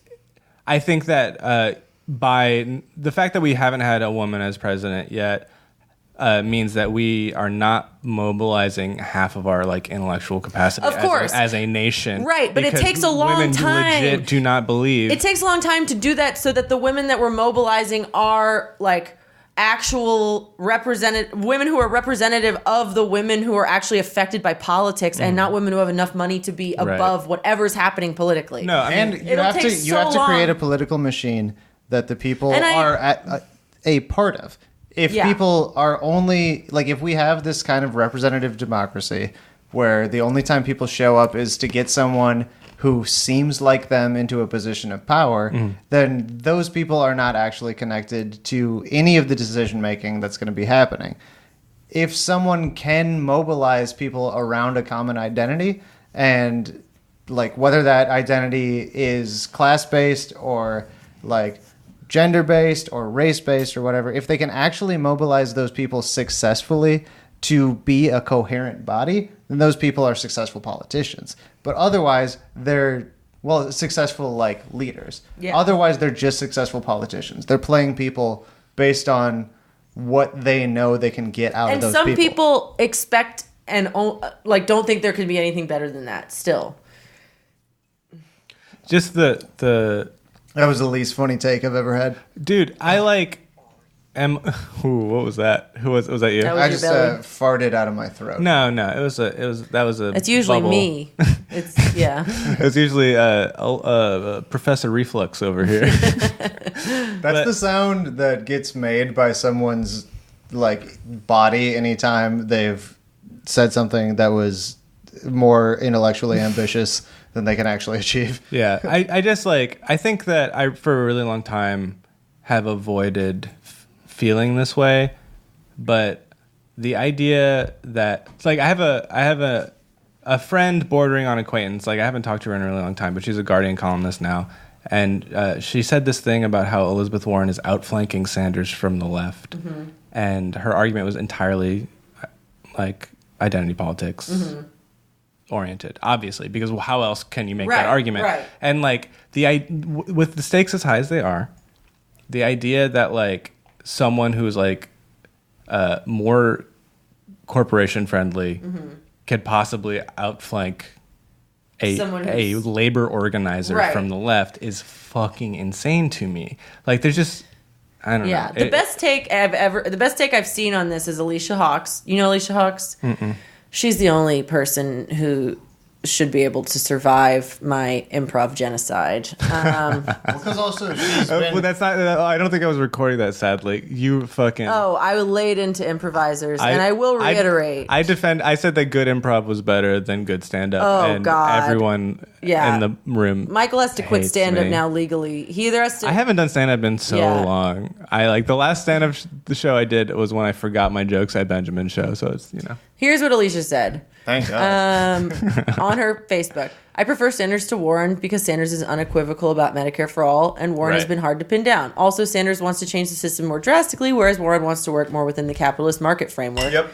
Make life better for consumers. And lastly, because Sanders has built a grassroots movement that really makes me believe, blah, blah, blah, in administration. It won't be just all policy wonks talking behind closed doors. It would be nice for the left to be able to unequivocally rally around one candidate, but there are real differences between Sanders and Warren. But aside from the gross Native American blood incident, I've always been a fan of Warren, and I think she's a much better candidate than any of the rest of them. So if she gets it, it will be all of our jobs to try to move her further to the left. Yep. Also, we should all give Mike Gravel $1. Please, no one be mean to me. Hawks out. That's good. It was a perfect take. Yeah. Like, anyone who has anything bad to say about that take is a fucking idiot because it's just all objectively true. Yeah. But, I mean, except for, like, her opinion on Warren. But, like, everything she said about Bernie versus Warren is completely true. Yeah. And, like, she's a woman. Like, I hate to do that thing where it's like, other women agree with me, but I am a woman. Yeah. Like, and people, like, all other women are like, oh, well, you just are, like, it's internalized misogyny. And it's just like, fuck you. It's super, yeah. I hate the idea of internalized misogyny because everyone who actually is a misogynist as a woman, it's not internalized misogyny. It's just prioritizing saving your fucking money over, like, feminism because you don't need feminism because you're rich enough. Like, there's no such thing as internalized misogyny. You're either a rich woman. Nah, whatever. Fuck No. you. I hear what you're saying. I just think that It's either wealth hoarding, just misogyny. I agree that it's not just wealth hoarding. It's also covering, like, it's basically just like, fuck you got mine. That doesn't have to necessarily be about wealth. And it's just like, Usually fuck you got mine is about having money. no, for sure. But just in general, like, there are, I think that a lot of women are structurally put in a position where choosing to be vocally feminist would fuck them. So, like, in terms of social capital. So they instinctively, yeah. And I do think when it comes to abortion stuff, there is, I guess you could say, internalized misogyny. But to me, it's not so much internalized misogyny as it is just, like, personal situations that are all very specific that lead women to, like, pit it. To me, it's just misogyny. It's like you either, like, I don't know, black people, like Bill Cosby's racist. He's not an internalized racist. He's just a racist. You can be, like, I could be a misogynist and be a woman. Like, it's not internalized misogyny. To me, that's condescending, is all I'm saying. I do think is- it's condescending. Keep going. Like, bad listening skills. But can I go back to something we were just Please. talking Please, I'm sorry, I'm Get us babbling. out of this hole So, when you- that we dug. When you were saying Not the thing you, about, like, Alicia, it was like, well, she is a woman. Yeah. I think there's, like, a thing that happens, and you could say the same thing about, like, Bernie Sanders supporters or, like, DSA as an organization or just the left in general, where people talk about how there's a, like, white male problem with it, which is objectively true. Extremely Right. true. Yeah. It couldn't be more true. Right. And then when it comes to people who don't fit that description, like, if you don't talk about those people, there's erasure. Right. But then you But you run can the risk. tokenize them. Exactly. Yeah. Wait, you tokenize them. Yeah. Is that what you're saying? Yeah. Yeah. Yeah, basically that's it. And it's like, I think you have to... I can tokenize because I am a lady. So no one can say I'm tokenizing. Well, another white lady. as the token woman of our podcast. Yeah, exactly. Basically, like, you have to, like, figure out a way to amplify those voices without, like, making people speak in a way that's representative of people that they don't necessarily represent. Right. And, like, that's the that's the thing with it is when it's like, oh, but this person believes that. You just have to say. That's why it's so frustrating, because when all these people are like white men talking about Bernie Sanders, if you say, actually, I know a bunch of black people that like Bernie Sanders, then you're an asshole. Some of my best friends, right? Because then I agree that like if you chime in with the only way you can chime in is if it's you. Like, you can't chime in and be like, my women friends like Bernie Sanders or my black friends like Bernie Sanders. But that's why it's so fucked up to do that, to be like, white men. And no, there's plenty of reasons to criticize white men. There's plenty of reasons to criticize white women. There's plenty of reasons to criticize white people. That's not what I'm saying. I'm not saying that identity does not matter and that racism is not extremely very happening. On the record as saying white people are the best.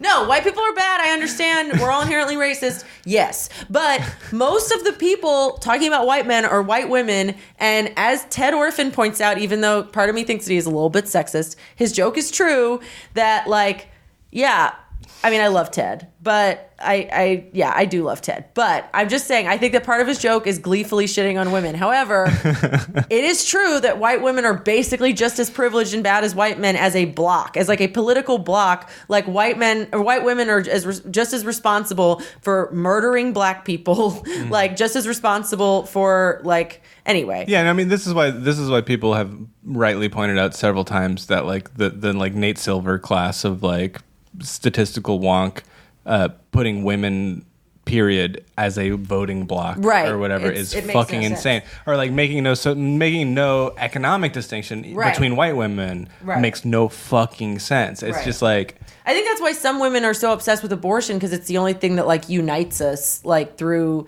I mean, obviously we're obsessed with abortion because we want to have them, but like women in states where it like can't be challenged for fun. Yeah, well, right.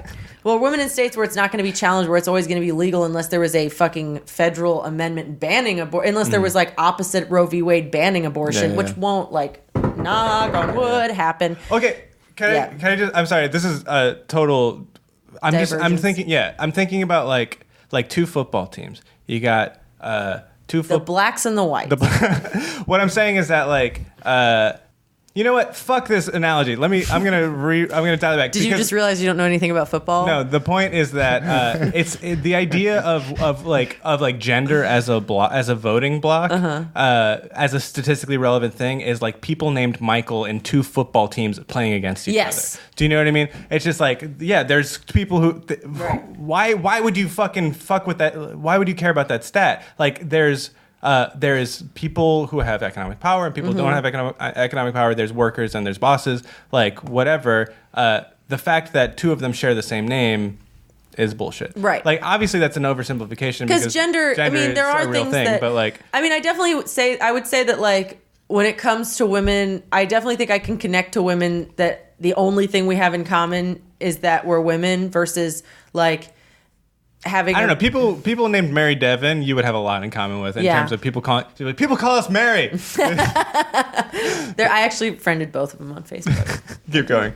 Yeah. Anyway, I want to let Benjamin talk because I feel like he hasn't talked a lot and I feel like he has a lot to say. This is his strategy. I don't want to say that gender means nothing, but the idea that it means everything and that it's the first thing to consider, as you're saying, the idea that it's the first thing to consider, it's more than just having the same name. Yeah. And it's more than having. It's like playing the same position. Right, exactly. It's like you can connect with someone, or it's like, you know, being oppressed in the same way. Like all women are oppressed, and a lot of women through like social classes are oppressed in similar ways. Right. Like abuse, like a lot of, we share similar things. Go, say. I was gonna say, or like if it's two football teams and it's rich people versus poor people, like having a statistic that's like what do the black players think? Do you know what I mean? It's just, yeah. Does that make sense? Yes. Like basically what I'm saying, I'm basically saying the fucking like DSA bro thing of like class is really fucking important. Well, class. I would watch the fuck out of this football game too. Race and gender are extremely important and should never be left out of any political conversation. But class ultimately, like money, is what ultimately dictates absolutely everything in our capitalist society. It's the physical manifestation of power. Yeah, exactly. Yes. Yeah. So like, even though if you compare a black man with money can still and does still get shot by the fucking cops. Exactly. Like, so I'm not discounting that. Yeah. And I'm not saying that, like, you know, rich black men aren't black anymore. Right. That's the dumbest shit in the world. Right. Like, I mean, just like it's in terms of class, like what I'm saying is that when a cop kills a rich black man, that is a false positive. right. Structurally. Right. Does that make It's sense? usually a poor black man. Right. Yeah. Exactly. But also, a cop killing a rich white man never happens. Well, there was that like East African cop who killed a white woman, I think from a different country in Minneapolis, and of course he went to jail. He's like the only fucking one who did. Yeah. So yeah. Yeah. No. Like I mean, yeah, cops shouldn't Murder fucking- people. Cops yeah. should not go to jail. That I agree. woman should not have been murdered. That Cops should walk. No, that woman should not. I think we all agree. We're not angry. Cops are above the law. I think we all agree that, like, that woman should not have been murdered. But like that should be like the case that everyone studies about the intersection of like race and power. Right. Yes. Because totally. because if cops went to jail every time they shot a black person, they wouldn't be shooting black people all the time. And also, Or they would all be in jail, which I'm fine with. yeah. I mean, I'm a prison abolitionist, but cops should go to jail. Right. Kate Root had a tweet recently that was like, and I've asked this, like, what would the detectives do if we abolished prisons? And I do think that there would still be detectives, and I think that they'd be fun and cool. They would just start true crime podcast. No, but you'd still have to investigate crimes. People just want to go to prison for the crimes. And you might not call them crimes, but, like, people would still... The idea that if we abolish prison... Oh, sorry, you go pee. Okay. People would still murder people, and you'd still have to figure out who did. Like, Oh, yeah. Like, there'd still be a community restorative consequence that, like, probably involved some sort of incarceration that was, like, not incarceration because we wouldn't have a carceral state, but, like, we would have a place that, like, someone was forced to go if they murdered someone because we would need public safety. Because there's still going to be psychos who, like, want to eat people. Right. I mean, like, when people say, like, we need to abolish prisons, they're absolutely right. And I don't think that messaging is in any way, like, misguided. I think people should be that deliberate with saying something that might shock people. Yeah. No, I completely agree with that. My point is just there will still be detectives. Yeah, exactly. Like, people are still going to end up doing crazy shit. Mm-hmm. Like, there are examples of people, or of, like, communities figuring out ways to, I guess, take care of emergency situations without having it be, like, what we consider modern policing. Like, Denver right now has a program that they're, I think, just instituting that I'm kind of talking out of my ass about this, but it's basically like you get, like, people in crisis situations will call what's essentially like a community hotline, and then someone in that community will figure out how to deal with that situation without having fucking Someone armed with a gun. police Right. come try and, like, take someone away from society to work for free. Right.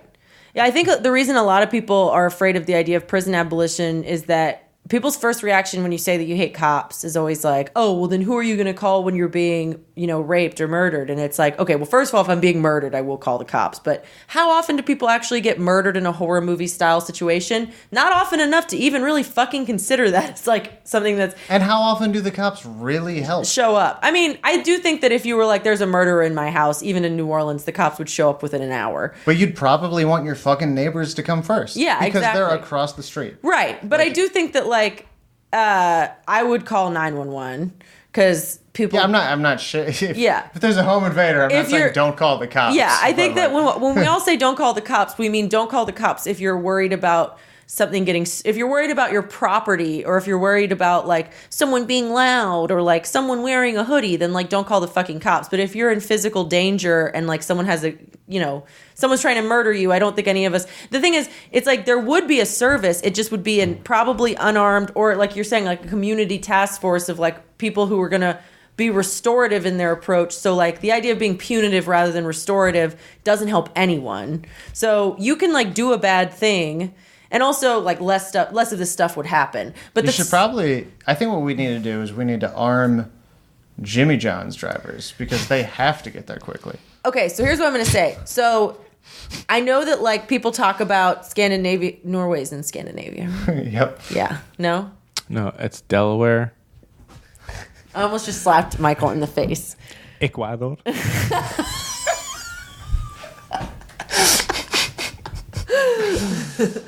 And London.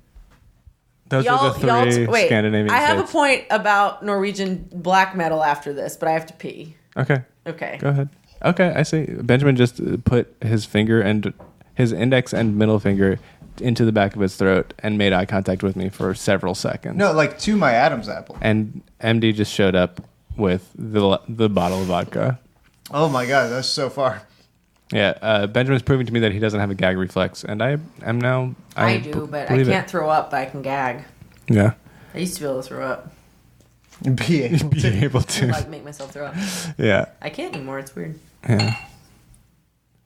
Has that been something you've been thinking about in the anticipation of your wedding? No. Well, I just know bulimia just makes your breath gross and your teeth bad. Yeah, it's not great. And I already have acid reflux, so I'm not trying to fuck with that. Yeah. Esophagus. As I pour gross so much hot tomato V8 juice into vodka that I will stir with my sunglasses. No. I gotta say, I'll cut this later, but even our worst episode with no guests is fun to make. Yeah, it is very, very fun. Yeah. I love you guys. I love you too.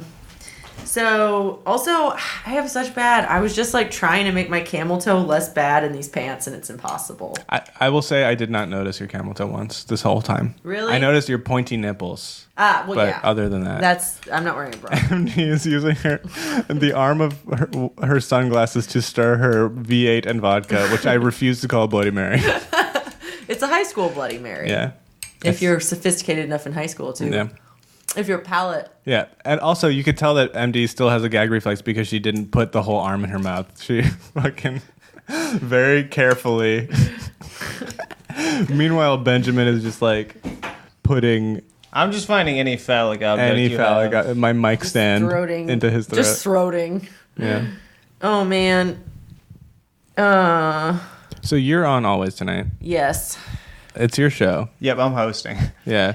We're gonna be in the neck of the woods for the domino thing. I might just come and watch. Do not put me up ever again.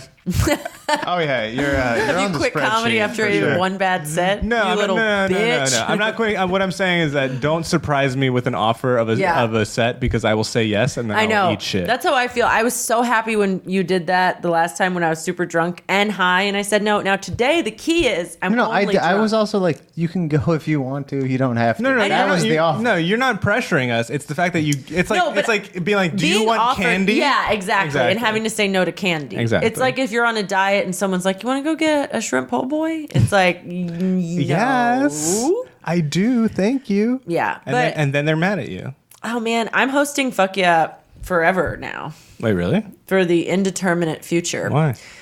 Vince wants more stage time. I want more hosting experience. Okay. And I don't know. I think it's good. That means Mary Devon is now booking it. So if anyone wants to be on the show, No, I'm you not. just- No, I'm not. No, I'm not. No, I'm not. Vince is still booking it. Vince is still buying all the promotional materials and doing the promotions.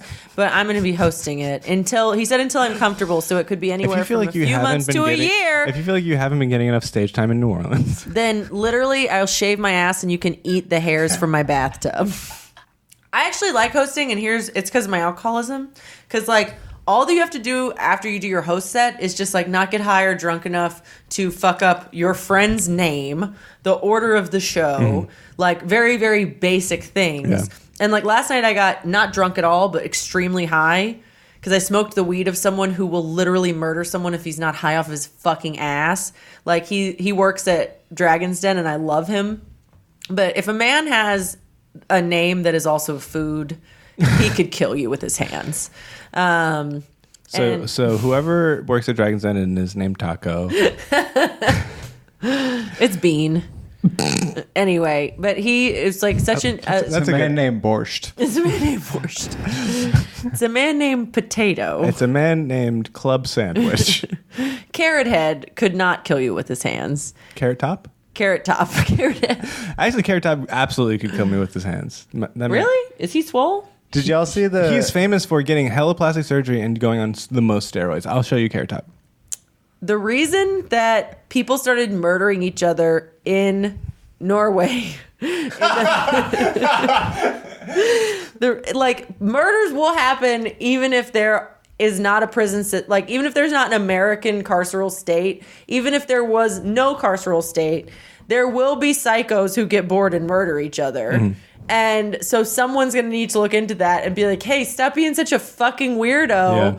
Or you're going to have to go to this. And I also think that, like, if you murder someone, you should just get to go to, like, a deluxe facility and live out fine just in a place where you could not physically murder I think anyone. that if you are a serial killer, you just have to be rehabilitated the way... No.